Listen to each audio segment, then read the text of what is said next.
días, muchas gracias a los asistentes, muchas gracias a la Biblioteca Central por facilitarnos, disponernos este espacio para este conversatorio. El Fondo Editorial FCSH es un proyecto editorial de la Facultad de Ciencias Sociales y Humanas que ha cumplido ya 7 años de existencia y que tiene como propósito fundamental promover y divulgar la producción académica de nuestros docentes, investigadores y egresados en las distintas ejes misionales pues, que conforman la universidad, como son la docencia, la extensión y la investigación, llevando la voz de las distintas disciplinas que conforman la facultad. En esta ocasión vamos a presentar una de nuestras últimas novedades editoriales de la colección Investigación, que se llama Modernidad como Diferenciación, Marx, Weber, Simmel y Durkheim, Nuevas Interpretaciones. Los autores son los profesores Lionel Leuco, Juan Guillermo Zapata, Wilmar Lince, Einer Mosquera Acevedo, Germán Porras y el profesor Gilberto Díaz Aldana, quien oficia como compilador del texto. Quiero contarles a quienes les interese adquirir el libro, que aquí en la universidad, en la librería Coprudea está disponible, también en las distintas librerías del país y a través de nuestro distribuidor Siglo del Hombre. Para los estudiantes el libro está disponible tanto en formato digital como impreso a través del sistema de bibliotecas y en el CRAI de la Facultad de Ciencias Sociales y Humanas. Entonces pueden prestarlo, hacer uso de él y ojalá pues debatir lo que allí se propone, que digamos es la finalidad de las publicaciones. Entonces quiero presentar a quienes nos acompañarán hoy en la mesa para discutir sobre las ideas y las problemáticas que propone el libro.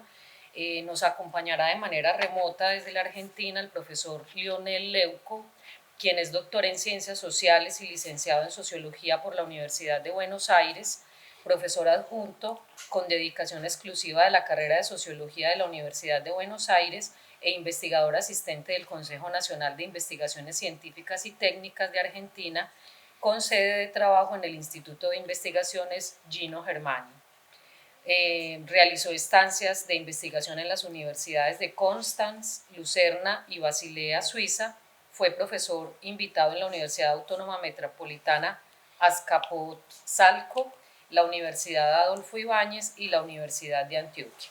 Nos acompañará también en la mesa el profesor Juan Guillermo Zapata, profesor del área de teorías sociológicas del Departamento de Sociología de nuestra facultad, sociólogo de la Universidad de Antioquia, politólogo de la Universidad Nacional de Colombia, magíster en Historia de la Universidad Nacional de Colombia, doctor en Ciencias Sociales y Humanas de la misma universidad. Sus líneas de investigación son Sociología Política y Teoría Sociológica. Actualmente es el coordinador de la Maestría en Sociología de la Universidad de Antioquia.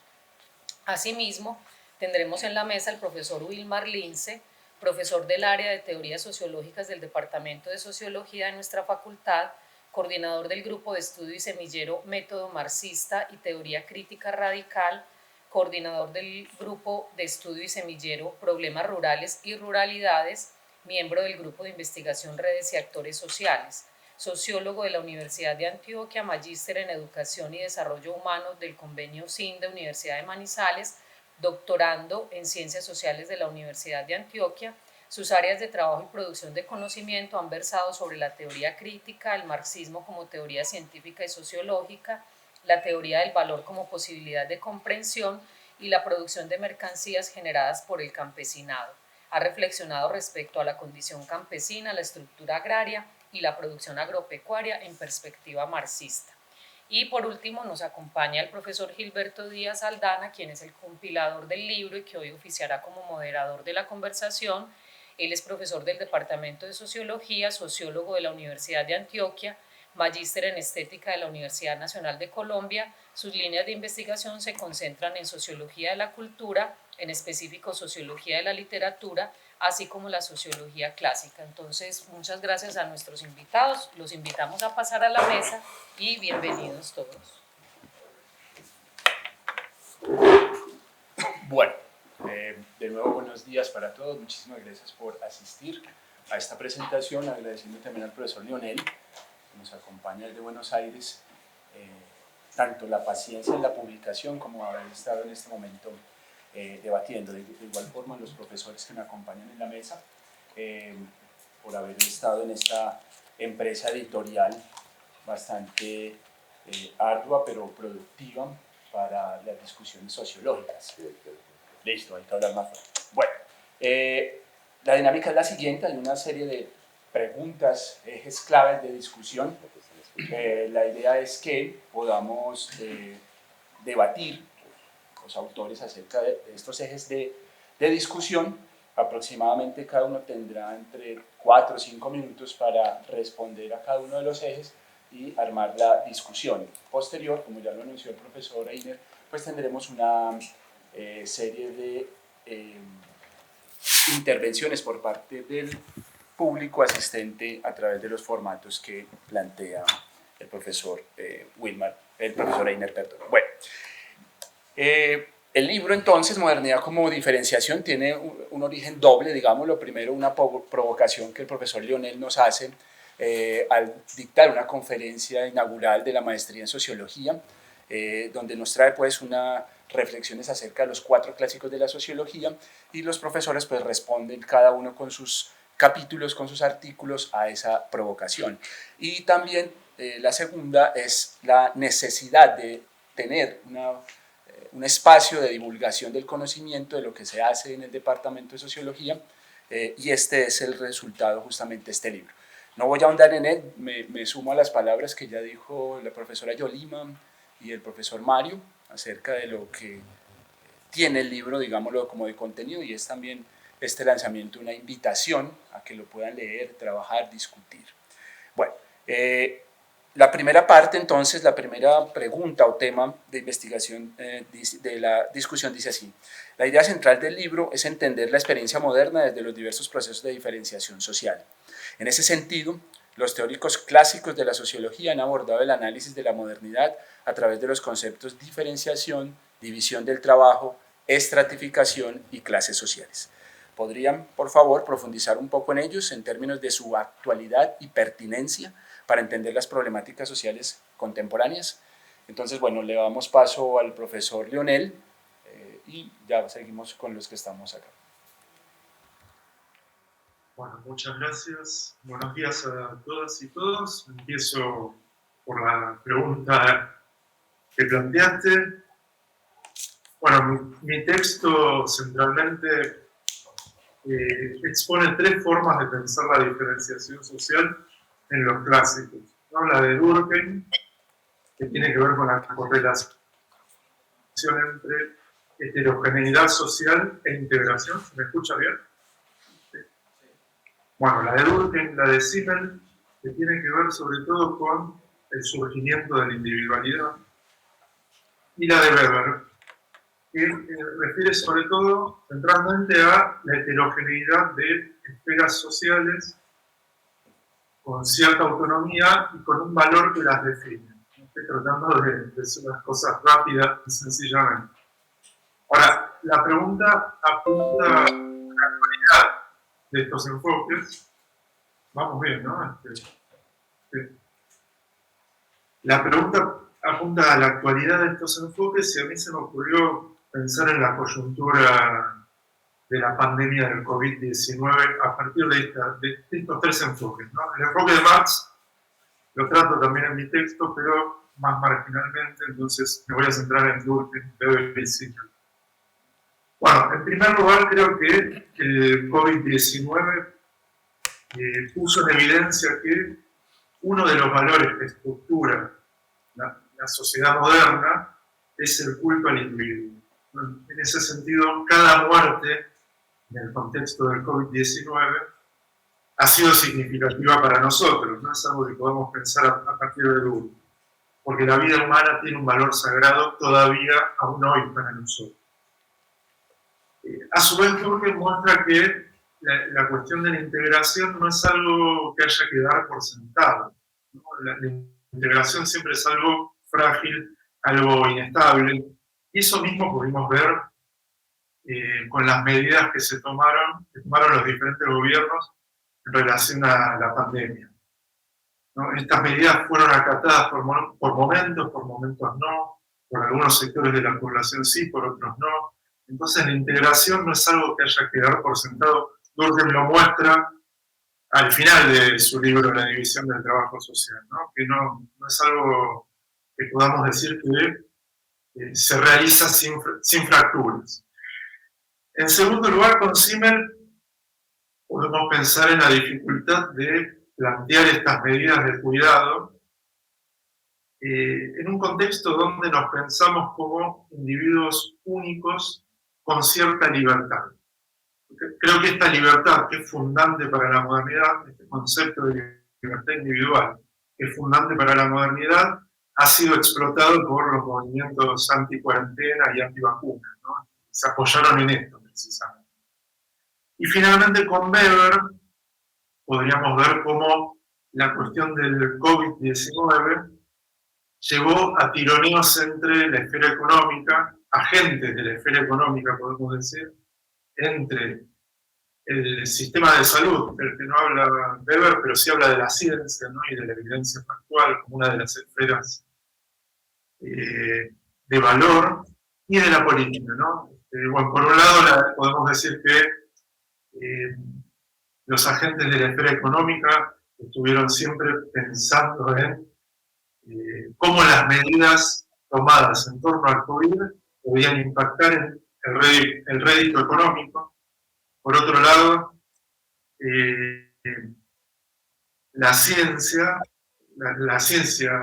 el discurso médico basado en la evidencia factual, bueno, que se estuvo tratando de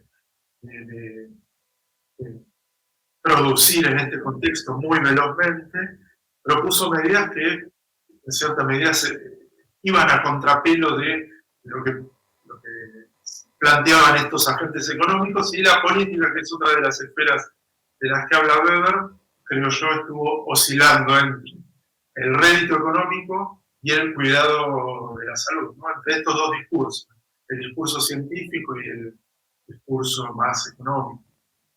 En fin, me parece que estas perspectivas entonces nos permiten pensar en temas actuales tales como el COVID, por ejemplo. Y cedo la palabra a quien continúe con estas respuestas. Juan Guillermo. Bueno, buenos días. Con respecto a la pregunta, digamos, hay un interrogante, digamos, fundamental, y es cómo entendemos esto a la luz de los problemas contemporáneos. Yo quisiera, pues, tocar otro asunto que es un poco más académico, y es en el sentido de entender por qué es importante para la formación en la sociología de estas teorías, porque son teorías dentro de grandes teorías, es decir, la teoría de la diferenciación, de la división social del trabajo, de la estratificación y de las clases sociales. Como bien lo dice, por ejemplo, entre otros, Robert Nisbet, estos son temas, son teorías que son transversales a todos los teóricos o a casi todos los teóricos de la sociología. En los clásicos vamos a encontrar debates referidos a estos temas y teorías, no solo, digamos, conceptos, no solo, digamos, categorías analíticas, sino que en la formación sociológica, a mi modo de ver, quien quiera estudiar sociología debe tener claro o debe tener por lo menos un conocimiento en términos de lo que sería diferenciación, división del trabajo, estratificación y clases. Obviamente no todos se refirieron de la misma manera, y algo que es interesante dentro del mismo libro es ver las diversas perspectivas sobre ello, ¿cierto? Entonces, obviamente, en el marxismo vamos a encontrar claramente, bueno, una teoría sobre las clases sociales, o sobre todo, o más claramente, sobre la división social del trabajo, cosa que no vamos a encontrar, por ejemplo, el tema de clases en la teoría durkheimiana. Durkheim nos va a hablar de otros aspectos que no son como tal clase. En Weber encontramos un debate sobre clase, un debate además bastante particular, a mi modo de ver no es muy conocido. Entonces, inicialmente yo quisiera decir que hay que colocar un punto, hay que colocar una reflexión en ese sentido, me parece bastante olvidada. Si miramos los programas de sociología, incluso son asuntos que no son centrales hoy en día en la formación, ¿sí? Incluso yo hice parte, pues participé de un prealas que organizó la Universidad Santo Tomás, que tiene sociología, y uno de los temas que planteaba, por ejemplo, a la Universidad de los Andes, una universidad privada, una universidad de élite, es volver al tema del análisis de la movilidad social y la estratificación, y en concreto de la desigualdad social. Entonces hacíamos el debate de, bueno, ¿por qué esta universidad se interesaba por ello? Y con eso empato, pues, o relaciono con ahí sí más preciso, con la pregunta sobre por qué los problemas sociales. Pues bien, considero que precisamente las teorías de la estratificación, de la diferenciación, de las clases sociales y la división social del trabajo nos permitiría en un país como Colombia y en general en diversos países de América Latina volver a una reflexión sobre cómo están constituidas las sociedades nuestras, ¿cierto? Creo que ese es otro tema que se ha olvidado. Yo hice parte hace poco, hace un año, pues, con esto de la pandemia, no, el tiempo se le va, ya son 2 años, 3 años, pues no es tan poco tiempo realmente, en donde el tema era movilidad social y digamos que en la discusión era no nos metamos con estratificación porque estratificación es un tema muy complejo, es muy amplio. Entonces, ahí la pregunta, ahí lo que Gilberto pues nos plantea sobre por qué es importante o cómo articularlo con los problemas contemporáneos, pues yo diría que es lo más contemporáneo que pueda haber. Las sociedades cada vez son más diferentes, los individuos aparentemente están más individualizados, pero también hay más desigualdad social, ¿sí? Pero también está el debate sobre la movilidad social, ¿cierto? Que ahí el marxismo critica la categoría, pero hay otras teorías que dicen no, hay algunos niveles de movilidad social. Hemos visto indicadores donde nos muestran que en Colombia la movilidad social es mínima, por ejemplo. Esa era una categoría casi que, digamos, abrogada para el funcionalismo, con un referente muy claro que era Sorokin, Pietri Sorokin, y ahí se quedaba el asunto de la movilidad social. Ahora, entonces, uno lo que podría decir a partir de la primera pregunta es, esto nos da pie para volver a esos temas que creo que son muy importantes y que se han olvidado en buena medida en América Latina, por lo menos en Colombia. Buenos días. Pues como de lo que se trata es de provocar la reflexión y lectura del texto. Yo creo que hay un punto de partida que es transversal a todas las reflexiones, que es el concepto de modernidad, implícita en el texto a partir de la noción de ciencia. La modernidad es el escenario histórico, el momento histórico donde se repiensa, se reestructura, se redefine lo que venía siendo el saber, el hacer y el proceder científico, y allí se circunscribe la sociología. Ese punto es sumamente importante porque nos ubica en nuestro oficio. El oficio de la sociología es la ciencia y el proceder científico, y podríamos decir que es no solo el contexto, sino el eje en común de los teóricos clásicos, y me atrevería a decir que sigue siendo el aspecto más vigente a tratar por la sociología. Simmel decía, por ejemplo, que la modernidad estaba en estrecha relación con el individuo. Individuo y modernidad emergían en el mismo momento y se trataban en la misma unidad temática. El profe Einer desarrolla esa discusión en su capítulo, planteando de hecho que en la noción de intercambios de efectos están los mayores aportes de Simmel a la sociología como método de investigación. Ya lo desarrollará en su momento cuando tengamos la reflexión a profundidad. Pero a diferencia de esto, Marx lo que plantea es que Marx no habla de hecho de modernidad. Marx habla de la moderna sociedad burguesa, en el sentido en que entiende que el sello de una época se lo marca una clase, la clase que domina. Luego, la vigencia de todos estos conceptos, he insistido en las clases, en las discusiones e incluso en el capítulo que me corresponde, no es un asunto puramente abstracto. La vigencia de todos los conceptos son concretos en la medida en que el mundo moderno, lo que se conoce como sociedad moderna capitalista, sigue teniendo en su base, en su estructura, los mismos elementos que la crearon, las mismas contradicciones estructuralmente hablando que hicieron posible que esta sociedad emergiera. Esto es producir socialmente, apropiarse privadamente la riqueza, trabajar asalariadamente y generar el capital.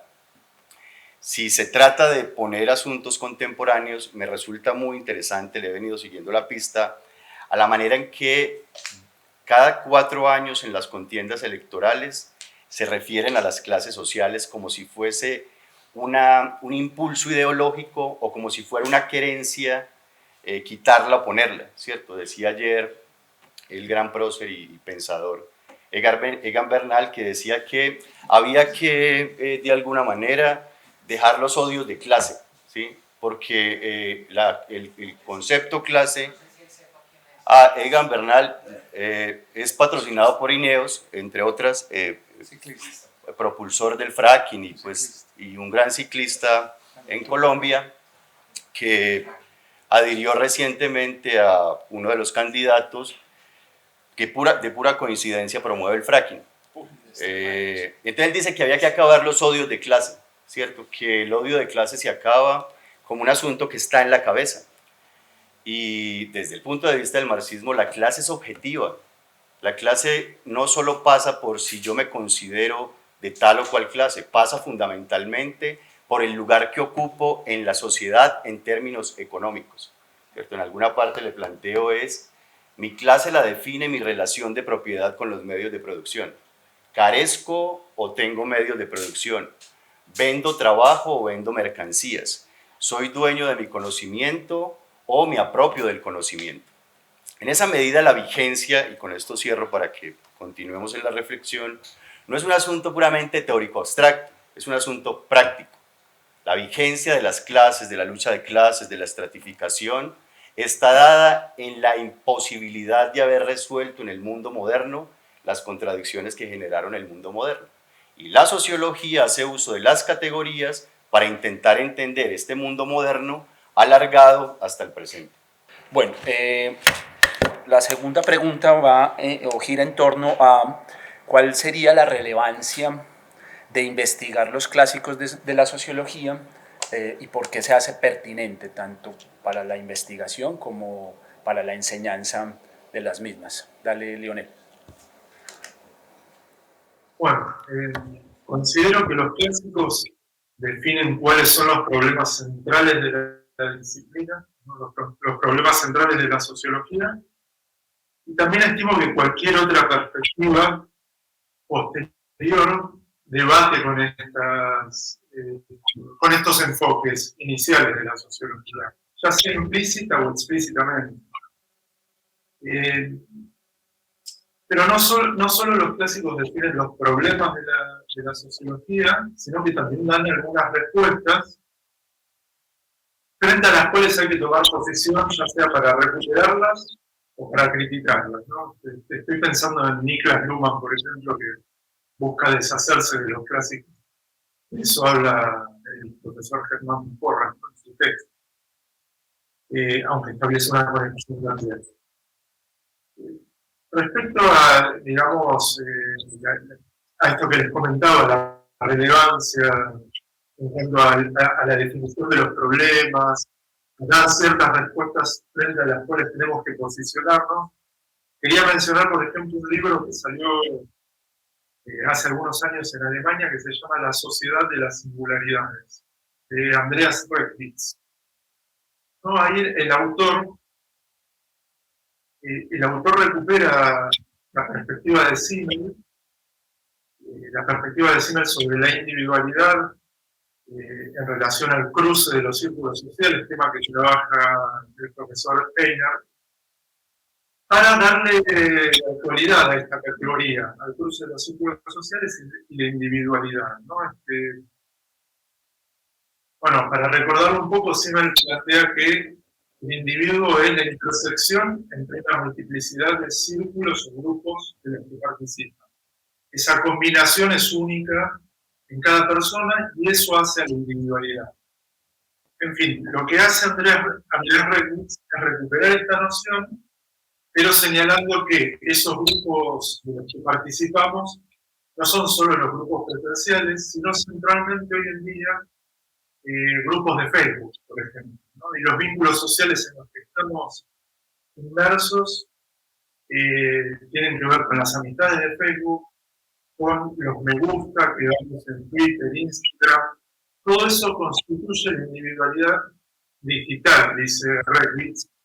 Es decir, que el individuo se puede seguir pensando como un producto de las relaciones sociales. Por tanto, esa problemática que plantea Simmel, ¿no? Digamos que Simmel es el clásico que en el marco de las discusiones sobre la teoría de la diferenciación se centra en la cuestión de la individualización, ¿no? Ese enfoque y esa problemática tiene vigencia y puede ser actualizada, y me parece que un ejemplo de esto es el libro de Redwitz que salió hace unos años. Hasta ahí llego con mi respuesta. Bien, bueno, frente a este asunto de la vigencia de los clásicos, pues yo tengo claro que los clásicos son fundamentales. Yo diría que los clásicos son ante todo la base de toda la formación teórica en sociología. En sociología, bueno, y en ciencias sociales, porque lo hemos dicho, esto no se reduce a nuestra disciplina, sino que hay unas influencias, hay unos discursos transversales. Y en esa medida entonces creo que es la base del resto de teorías contemporáneas que tenemos en la disciplina y en la ciencia social en general, y por tanto pues debe haber un conocimiento, un acercamiento. Yo incluso pienso que uno como sociólogo por lo menos debe identificarse con alguno de ellos o tener algún acercamiento. No quiere decir esto que la investigación social se vaya a reducir a aplicar, a utilizar un clásico de manera pues total, integral. Yo reconozco, por ejemplo, que con los clásicos hay que hacer unos vínculos, obviamente, con sociologías contemporáneas, con sociologías más particulares. Reconozco que es complejo hacer investigación actual solamente con un clásico. O sea, uno debe hacer comunicaciones, debe establecer vínculos para analizar, digamos, problemáticas contemporáneas, actuales, que es lo que se está diciendo. Entonces, como lo dice el profesor Leuco, ahora con todas estas situaciones tan complejas, digamos, esas relaciones a larga distancia, relaciones virtuales, bueno, uno pensaría, pues, como él cita a Simmel, el tema, pues, pero habría que pensar en un Bauman, que es un autor que posteriormente, digamos, asume referencias clásicas. Y si uno mira a todos los sociólogos contemporáneos o los principales teóricos contemporáneos, todos tienen algo que ver, tienen alguna relación con los clásicos. Entonces, como lo decía el profesor Leuco, por ejemplo, el caso de Luhmann pareciera, digamos, desligarse de los clásicos. De mi modo de ver, la mayoría intentó hacer eso, pero creo que no lo logró. Creo que los contemporáneos, todos lo que hacen es una relectura de los clásicos. Esa es una posición que yo sé que algunos compañeros no la comparten. Me parece que todos hacen una relectura, es una revisitación de los clásicos, y en ese orden son vigentes, ¿cierto? Entonces yo soy muy bordesiano porque Bourdieu pues es el autor ¿cierto? El autor leído, el autor, digamos, bastante difundido, o soy habermasiano, o soy no sé qué, y resulta que detrás de eso, cuando uno se pone a ver, digamos, pistas, claves epistemológicas, conceptos, yo por ejemplo siempre les digo a los que trabajan tanto Bourdieu que investiguen un poco dónde viene hábitus, por ejemplo. O sea, ¿quién se inventó ese concepto? ¿Quién fue el primero que habló de eso? ¿Sí? Bueno, pues cuando se habla de capital, pues uno ya sabe dónde viene el asunto. Entonces, la vigencia, digamos, la determina, se evidencia en eso que estoy diciendo. Leemos contemporáneos, pues resulta que allí hay una relectura, allí hay una nueva etapa de esos clásicos, por ende la vigencia está allí, digamos, nombrada. Bueno, pues la pregunta pareciera redundante, ¿cierto? Pero finalmente, después de los años 90 se puso en discusión con el invento de metarrelatos la teoría sociológica clásica. Es decir, a partir de los años 90, al parecer entraron en crisis eso que llaman grandes paradigmas, y los grandes paradigmas eran fundamentalmente las grandes teorías sociológicas. Con el tiempo nos dimos cuenta que realmente eso no había ocurrido, pues que sí fue un llamado de atención frente a cómo estaba procediendo teóricamente la sociología, pero que la crisis de los paradigmas, desde mi perspectiva, no era más que una crisis del sistema mundo, del sistema global en el que estábamos. Y esto me parece pertinente porque ahora que se retoman los clásicos para analizar las crisis del mundo moderno, pareciera que es algo novedoso. Y lo que ha ocurrido en la historia del pensamiento es que es recurrente ir a los clásicos para entender las contradicciones contemporáneas. Y eso me lleva pues al primer punto que planteé. Los clásicos son vigentes porque tuvieron la capacidad en su momento de leer las tendencias, los rumbos que podían tomar la sociedad moderna a partir de sus contradicciones. Y eso mismo nos pone en la discusión de qué papel juega la teoría en la sociología. Las discusiones que hemos tenido en el área, lo que comparto en los grupos de trabajo es que el carácter distintivo de la sociología es la teoría. La teoría es lo que le da la fisonomía a la sociología, porque en la teoría se recogen los constructos filosóficos precedentes. Desde ahí se tejen los aspectos epistemológicos a través de los cuales se puede y se hace investigación y al mismo tiempo se atienden realidades empíricas. Es la teoría y la que finalmente nos define como sociólogos, como sociólogas, y finalmente es desde allí donde podemos leer con generalidades el mundo. Esta cuestión, ya como para cerrar, es que nos hace reivindicar la teoría clásica. La teoría clásica es, si se quiere, el punto nodal entre conocer científicamente el mundo y acercarnos a las realidades tal cual ellas son.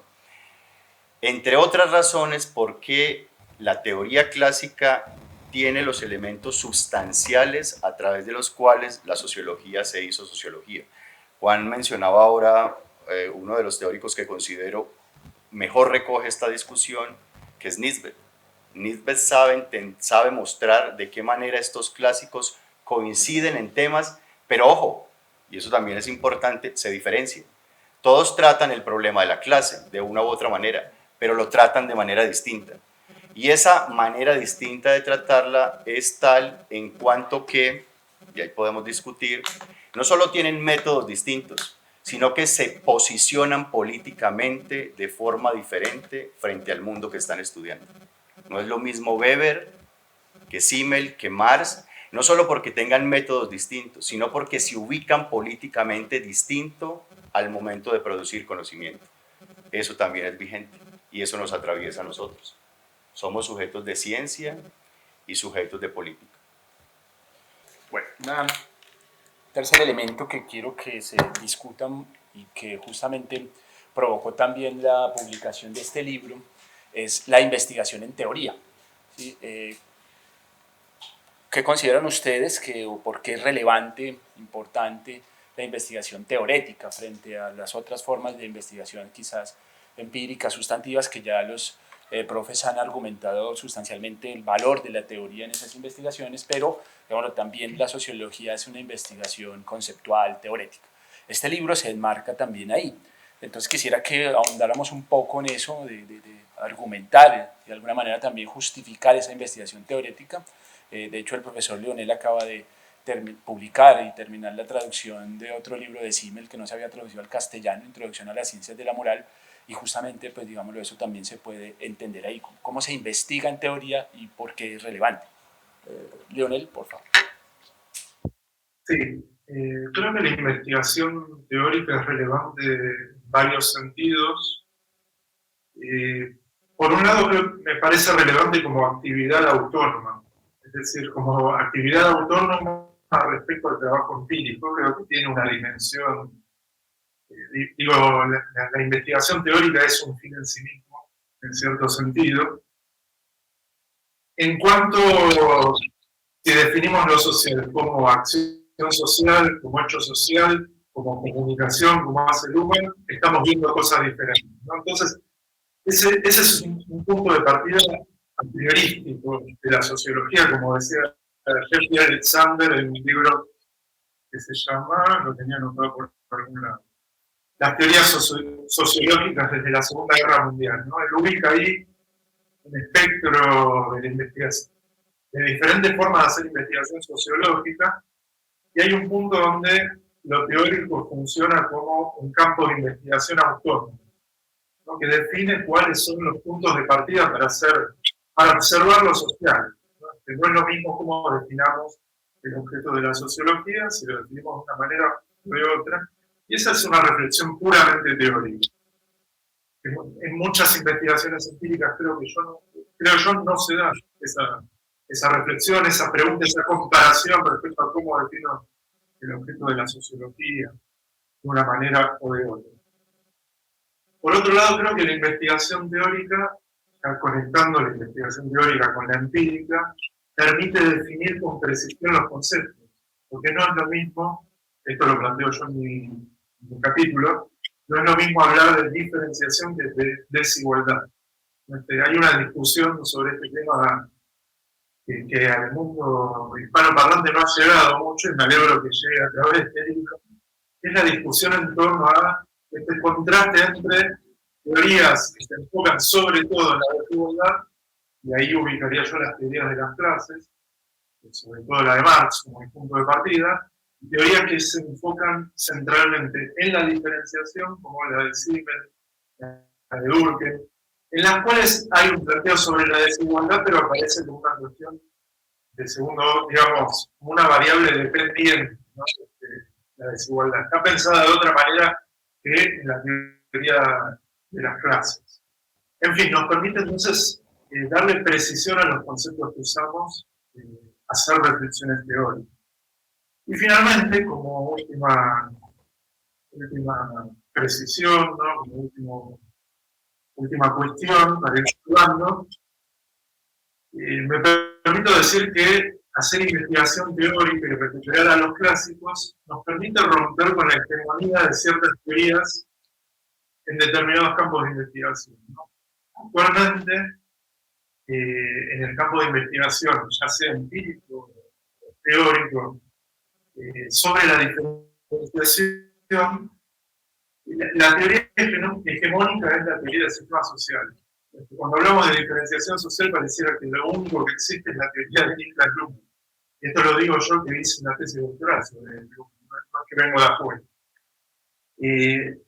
Pareciera que las teorías clásicas de la diferenciación están olvidadas, algunas más que otras. Entonces, recuperar con este libro estas teorías nos permite discutir la hegemonía de cierta perspectiva en este campo de investigación, que es el de la diferenciación social. Bueno, esto es todo lo que quería decir. Bueno, yo creo que es fundamental la investigación en teoría o investigación teorética, como la denomina, por ejemplo, Norbert Elias. Él habla de trabajo, investigación teorético, pues porque es, reitero, una base, es un aspecto nodal de la formación. Yo sigo hablando de la formación en sociología, porque ahí pues en relación con lo que decía el profesor Leuco, esto nos va a permitir clarificar conceptos, categorías. Yo siempre digo que cuando trabajamos teoría, no es un asunto de autorreferenciación, no es un asunto de reproducir discursos por reproducir. Y yo pues digo un chiste en ese sentido, planteo un chiste, no es por chicanear pues en reuniones sociales, que yo hablo muy enredado o sé muchas cosas, eso no sirve para nada. Lo que sirve es tener claridad, como lo decía el profesor Leuco, con los conceptos, y yo creo que ahí es donde está el problema. Cuando uno, por ejemplo, comienza a a debatir, empieza a analizar lo que se conoce frente a lo que significa diferenciación, clase social, hábitos, hecho social, etcétera, etcétera, uno encuentra que hay falencias, ¿cierto? Y no solo de los estudiantes, también de los investigadores, también de los profesionales.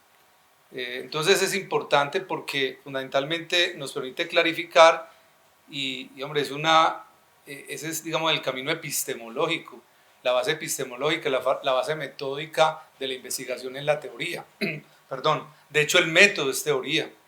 El método no es un instrumento, no es una receta de cómo hacer investigación, sino que el método es una teoría que le permite a uno acercarse a la realidad, leer la realidad, criticarla, interpretarla o explicarla. Todo eso es teoría. Entonces, digamos, todos esos son argumentos que tiene uno para decir es importante la investigación en teoría, y quisiera ya para cerrar mi intervención en ese punto mencionar algo. En el caso colombiano, cosa que entiendo, aquí pues aprovechando que está el profesor Leuco, no sucede en Argentina, no sucede en México, no sucede en Brasil, no sucede en Europa, es decir, en países de vanguardia en investigación y academia. En Colombia tenemos un déficit de investigación teórica. ¿Por qué? Porque la investigación teórica está estigmatizada. La investigación teórica no es considerada investigación. Y yo aprovecho pues como para puntualizar en ese sentido. Ahorita pues que estamos nosotros publicando este libro, socializándolo, yo los invito a que miren cuántos libros sobre teoría se publican en Colombia. Casi todos Universidad Nacional de Colombia, el centralismo nuevamente, uno que otro de la Universidad Javeriana, el Rosario. Eso no es muy común, ahora la profesora, la vicedecana Yolima lo decía, eso no es común. Entonces la pregunta que uno se hace es, ¿por qué no se investiga en teoría? ¿Cuáles son los parámetros del sistema de investigación en Colombia sobre el tema de teoría? Yo entiendo que es importante que la investigación sirva para algo. Yo entiendo que las investigaciones sirvan para intervenir, para cambiar cosas, ¿sí? Pero creo que con el tiempo, en Colombia por lo menos, hemos caído en una postura muy utilitarista de las cosas, en el sentido de que si una investigación no se aplica en algo, no hace escándalo en algo, no se relaciona con cualquier cosa, no es investigación. Y resulta que acá estamos diciendo que para la formación intelectual, para la misma formación científica en investigación, es fundamental tener claridad teórica, cosa que yo creo que nos falta. Entonces hay que investigar. Cuando uno mira Argentina, cuando uno mira México, nosotros tenemos relación con varios colegas de México, me impresiona mucho la forma como ellos son revisitando clásicos, leyendo a Spencer. ¿Quién es Spencer? Hay gente en sociología que no sabe quién es Spencer, ¿cierto? Wilfredo Pareto, Mosca, son clásicos de la sociología. Ay, ¿para qué leen eso? Pues porque son la base de la sociología. Eso es lo que nos ha dado un carácter, una esencia, ¿sí? Entonces, pues creo que por eso es importantísimo estudiar, hacer investigación teórica. No, pues que me reí aquí por dentro porque Juan decía que en los países de vanguardia teórica, que por ende Colombia no tiene esa vanguardia teórica. Si no tiene vanguardia teórica, ¿cuándo vamos a tener vanguardia proletaria? No hay cómo. Entre otras cosas porque la vanguardia teórica es la base de toda acción práctica, Juan. De hecho, la teoría es, desde el punto de vista crítico, la luminaria que acompaña todo trabajo práctico concreto. Y justamente, pues yo, como ya realmente lo han planteado ustedes dos, el profe Leuco, el profe Juan, a mí me parece que la reivindicación de la investigación teórica es justamente la reivindicación de una mejor investigación empírica. Es que la investigación empírica es todavía más poderosa, tanto más poderosa sea la investigación teórica, tanto más desarrollemos los conceptos. Justamente me parece que ahí está la clave. La investigación teórica es la profundización, incluso encontrar endijas que el mismo teórico no explicitó y que a partir de necesidades, preguntas, derroteros investigativos nos permiten ahondar y al ahondar tener mejores elementos para entender lo que empíricamente estamos investigando. Podría poner ejemplos, pero justamente para no autorreferirme, ¿cierto? Lo que sí creo es que hay una tergiversación de la teoría como si fuera algo alejado de lo empírico, o lo empírico como si fuera algo alejado de la teoría en sociología, sin desconocer que eso ha ocurrido. Me parece que es un buen momento, aprovechando incluso que hay estudiantes de los primeros semestres que ustedes tienen, para decir que, así como planteaba ahora que la fisonomía de la sociología la da la teoría, la importancia de la teoría fundamental es investigar. Y se puede investigar, se hace investigación desde la obra misma de los autores, y a partir de ahí, desde la obra misma de los autores, entender realidades concretas. El reto está en cómo se traduce eso, cómo se hace sincronía. Y eso no está dado, no es premeditado, es parte también de lo que nosotros llamamos el ejercicio de teorizar, que es donde las cabezas nuestras entran en juego en el ejercicio mismo de investigación. Entonces cierro diciendo que no se agota la investigación teórica en el libro, aun cuando sea el punto de partida. Puede ocurrir, en muchos casos ocurre, que esa investigación teórica ilumina investigaciones concretas. Es eso. Teníamos otra pregunta, pero digamos lo que también ya muy explícita y implícitamente se ha contestado acerca del impacto del libro, acerca de potenciales lectores y de cómo se inscribe o aporta en la discusión actual, pero creo que ya también se ha mencionado. Por cuestiones de tiempo, pues no la vamos a desarrollar a profundidad, vamos a darle paso a las preguntas que veo por parte del público, que veo que hay bastantes y tenemos que ir desocupando el espacio antecitos de las 10, lo lamentamos mucho, pero no hay más tiempo, viene otro evento, vienen otras actividades en este espacio.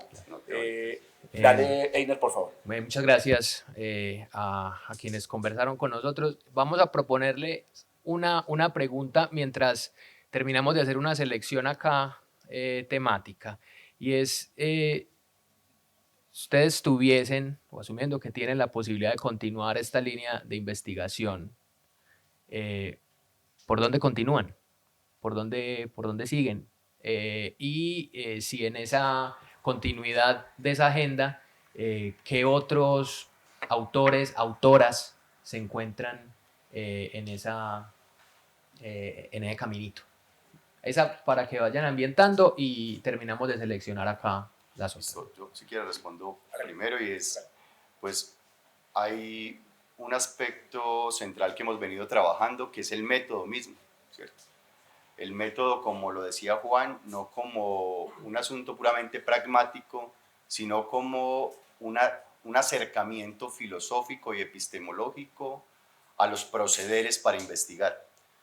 Y de verdad eso es un campo gigante. El campo del estudio del método trae no solo lo que en el caso del marxismo Marx dejó planteado, sino profundos desarrollos, incluso desarrollos críticos a, en teoría, la ausencia de método en Marx o a la ausencia de conceptos, ¿cierto?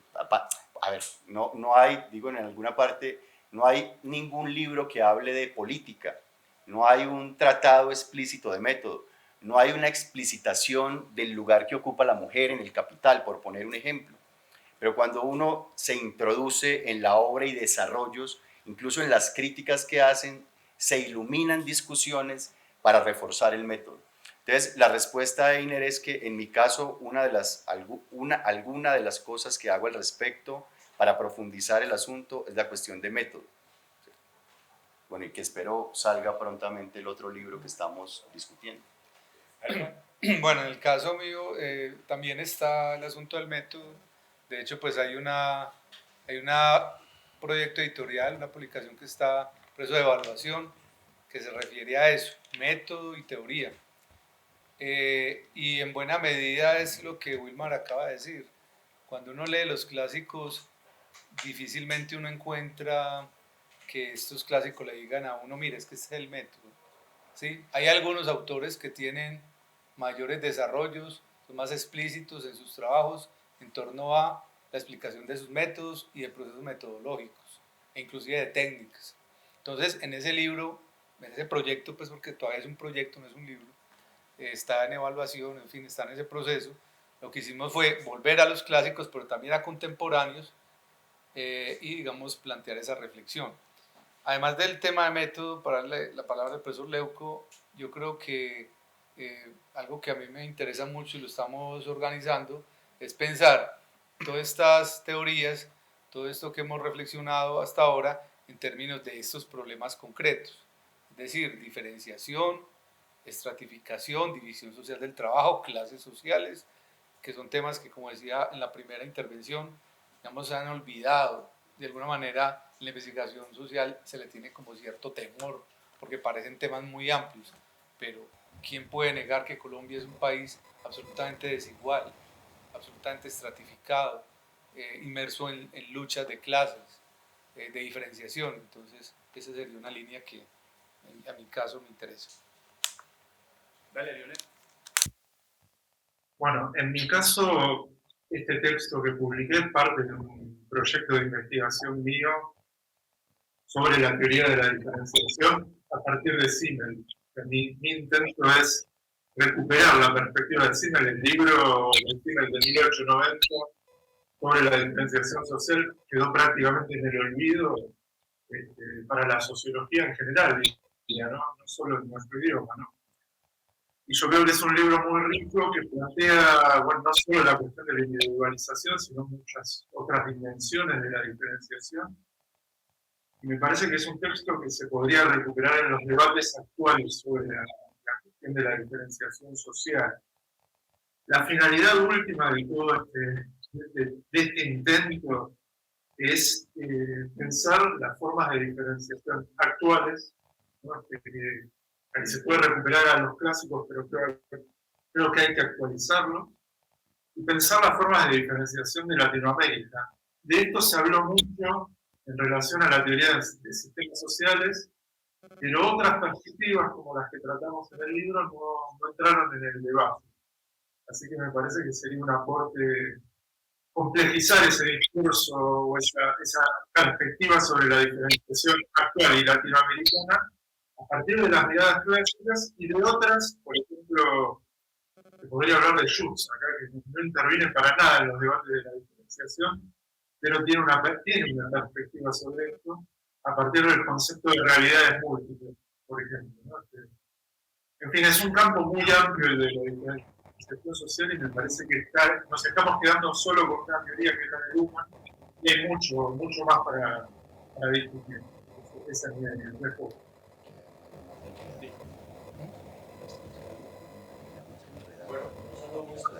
Y todas, y sabiendo que nuestro tiempo ya se acerca al cierre por esta sesión, voy a enfatizar en que este es el comienzo, este lanzamiento continúa como una profundización en el marco de los textos que están allí incluidos, ¿no? Y esto sucederá dentro de 8 días, el próximo 26, y a su vez 2 de junio, próximo, misma hora, mismo lugar, ¿sí? Tengo preguntas que son fascinantes, fue muy difícil hacer una secuencia de ellas, quizás es el mejor momento y por eso les reitero que sobre la base de ellas continuaremos en las siguientes sesiones. Voy a elegir una que encuentro muy suscitativa al respecto, creo que suscitativa y provocadora respecto de lo que aquí se plantea. Dice un compañero o compañera en su boletita: si bien el texto habla de diferenciación social, ¿cómo se podría conectar esto con los procesos de integración social y el mantenimiento del orden o el desafío del statu quo? Bueno. Un superclip. ¿Quién quiere iniciar esa intervención? Si nadie quiere. Empieza Leuco. O Leuco. Profe Lionel. Bueno, muchas gracias. Me deja la dificultad a mí. Bueno, a ver, creo que la correlación, diferenciación e integración es uno de los puntos de partida de estos debates, ¿no? Es el tema de Durkheim. Ahí veo la sala llena que no la había visto, es uno de los puntos de partida. O sea, Durkheim da una respuesta a través del concepto de solidaridad, no piensa la integración como una integración moral, pero se puede pensar también esto de diferentes maneras que no vayan por ese lado, ¿no? Por ejemplo, Weber piensa la integración no de roles, sino de esferas, de formas muy concretas, ¿no? Como, por ejemplo, la economía llega a un acuerdo con la religión a partir del concepto de profesión de la ética protestante. Esa es una forma histórica y concreta de integración entre dos esferas. Luhmann también piensa el problema de la integración, ¿no? Por eso quería decir que Luhmann, aunque se quiere deshacer de todos los clásicos, él da una respuesta a los problemas que arrancan en estos debates clásicos. Y piensa la integración en términos de acople estructural. No quiero profundizar demasiado en tantos conceptos porque nos llevaría mucho tiempo, pero bueno, es una idea para que nos sigan pensando, ¿no? Pero este tema de la diferenciación y la integración es una cuestión nodal de este campo de trabajo que es el de la diferenciación social, ¿no? Tyrrell, un comentarista, un sociólogo alemán, dice que casi todas las teorías sobre la diferenciación han pensado estos dos polos, diferenciación e integración, salvo una, que es la de Simmel. Simmel pareciera que es aquel autor que solo se interesó por la diferenciación y que la integración no le interesó tanto. Tal vez se puede discutir esto, pero eso es lo que señala este comentarista, ¿no? Es un problema que cruza a todas las perspectivas de la diferenciación social. Eso es lo que puedo aportar, ¿no? Es un tema central, ¿no? Hay muchas respuestas, mucha reflexión sobre esto. Yo diría que, creo que diferenciación no es antitético respecto a integración, que lo que ocurre, al menos en perspectiva crítica marxista, es que la integración se da precisamente a partir de ser diferentes, pero que esa diferencia está marcada por el sello de las clases. Marx dirá en alguna parte que el punto galvanoquímico de la sociedad es el dinero, pero después entendemos que el dinero es la expresión más acabada en determinados contextos del capital. Entonces terminará diciendo que lo que diferencia al mismo tiempo integra, y que esa integración, Marx utiliza el término vínculo o cooperación, no es más que una falsa representación de relaciones iguales. Es decir, esa integralidad nunca será igual en tanto lo que rija sea el capital. Es un poco como el llamado de atención. Ojo que en principio hay integración, pero esa integración no es más que una falsa representación de igualdad entre seres humanos. Es desequilibrada, es desigual, es de clases. ¿Cierto? Es falsa, dirá Marx. Es falsa en términos de conciencia y falsa en términos prácticos. Yo quiero decir algo pequeñito con lo de 15 segundos. A lo que dice el profesor Leuco, en Weber, yo también diría es que en esas esferas o escenarios de la interacción se presenta esa diferenciación y a la vez la integración. Precisamente lo que vamos a trabajar en las próximas conferencias, en la primera conferencia, la integración se da en esa posibilidad que tienen los actores sociales a través de la acción social de participar, de moverse en cada uno de esos escenarios, la clase, el estatus y el partido. O sea, no salimos de allí. Y yo diría que la mayoría de contemporáneos posteriormente van a tener también ese dualismo presente. Bueno, entonces como para utilizar como ancla lo más rápido que tenemos, que es el título, entonces voy a recurrir a otra de las preguntas que se asientan en él. Y el título es Modernidad como diferenciación, y esta pregunta nos plantea lo siguiente. ¿Por qué hablar de modernidad si los conceptos resaltados parecen más bien cualidades o características del capitalismo? ¿Cuál es la necesidad de la reproducción de esa división epocal si lo fáctico y lo contingente es el capitalismo? ¿Es necesario usar la abstracción de la modernidad o lo moderno, incluso conociendo las consecuencias de introducirnos en embelecos como lo posmoderno, la posmodernidad? ¿Qué diríamos al respecto? Bueno, ustedes ya se dan cuenta que esto va a continuar. Juan, empezó vos. Pienso yo. Bueno, pues no, o sea, yo creo que es completamente válida la categoría, la perspectiva de modernidad, sobre todo desde una visión histórica, porque efectivamente, pues estos autores, por un lado, son modernos, son personajes, digamos, que se forman, que crecen, que hacen su planteamiento teórico en un ámbito de modernidad, una modernidad, digamos, ya en un momento avanzado, porque sabemos que estas teorías se plantean entre el siglo XIX y el siglo XX, eso es modernidad. Frente a la idea del embeleco posmoderno, pues yo me identifico con eso. Yo no creo en la modernidad, es una postura pues personal, yo creo que seguimos en la modernidad, entonces yo creo que es válido. Ahora, no veo pues la disyuntiva, la problemática entre modernidad y capitalismo, pues son dos expresiones históricas que han cohabitado, por decirlo así. No, yo comparto la capciosidad de esa pregunta. La pregunta es capciosa y tiene un espíritu crítico frente a la noción de modernidad. De hecho, también pondría en discusión no solo lo que es, sino lo que se ha derivado sociológica, antropológicamente del concepto. Es una forma de llamar una época que ya tenía nombre y que ha servido, como lo plantea la pregunta, para derivas puramente especulativas y embelequeras que desde mi perspectiva poco le aportan al problema y al objeto. Aún así, tenemos que tratarlas en sociología, ¿cierto? Entonces, la pregunta es cómo se aborda críticamente ese concepto de modernidad que ya sabemos que tiene rumbos de orden posmodernos y además posmodernos contemporáneos, ¿cierto? Que rayan en lo identitarista, en fin.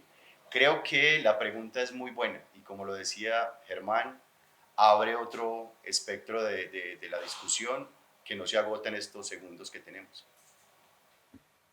Lionel, ahora los 15 segundos son tuyos. Y con esa respuesta terminamos. Bueno, empezando ya. Yo sé 3, 4. Creo que la pregunta es válida, es legítima. Me parece que hablar de capitalismo es posicionarse en un lugar, ¿no? Es posicionarse en la perspectiva marxista. Ahora, me parece que cuando hablamos de modernidad, tal vez hablamos de algo más amplio, ¿no? Ahí sí lo acompaño a Luma. La modernidad tiene que ver con cuestiones que se ríe ahí el compañero, cuestiones o procesos que se dan en diferentes esferas con cierta autonomía. O sea, hablar de capitalismo es poner el centro en la economía y desde ahí pensar todo. Y hablar de modernidad es pensar en una policromía de fenómenos. Yo comparto ahora con el otro compañero la idea de que hablar de posmodernidad para mí no tiene sentido. O sea, yo con Juan Guillermo Zapata, para mí la posmodernidad es un concepto vacío. Yo suscribo más bien el concepto de modernidad tardía, porque creo que nuestra modernidad agudiza ciertos procesos que ya estaban presentes en la modernidad de los clásicos. Ahora, no estamos en un momento que ha dejado atrás la modernidad. Eso puedo decir. Creo que me pasé los 15 segundos. Bien, no importa. Bien, muchas gracias a la mesa, a todos los presentes. Damos por terminada esta primera sesión de las jornadas de teoría sociológica. Les invitamos para el próximo jueves 26, a la misma hora, en este mismo espacio, con la conferencia Teorías de la estratificación y la acción social en Max Weber, aportes para la comprensión de la diferenciación y la modernidad social, a cargo del profesor Juan Guillermo Zapata, y la conferencia Diferenciación funcional e individuación, 2 trayectorias del concepto, a cargo del profesor Germán Porras. De nuevo, muchas gracias, esperamos que nos volvamos a encontrar y que la pasen muy bien hoy. Hasta luego.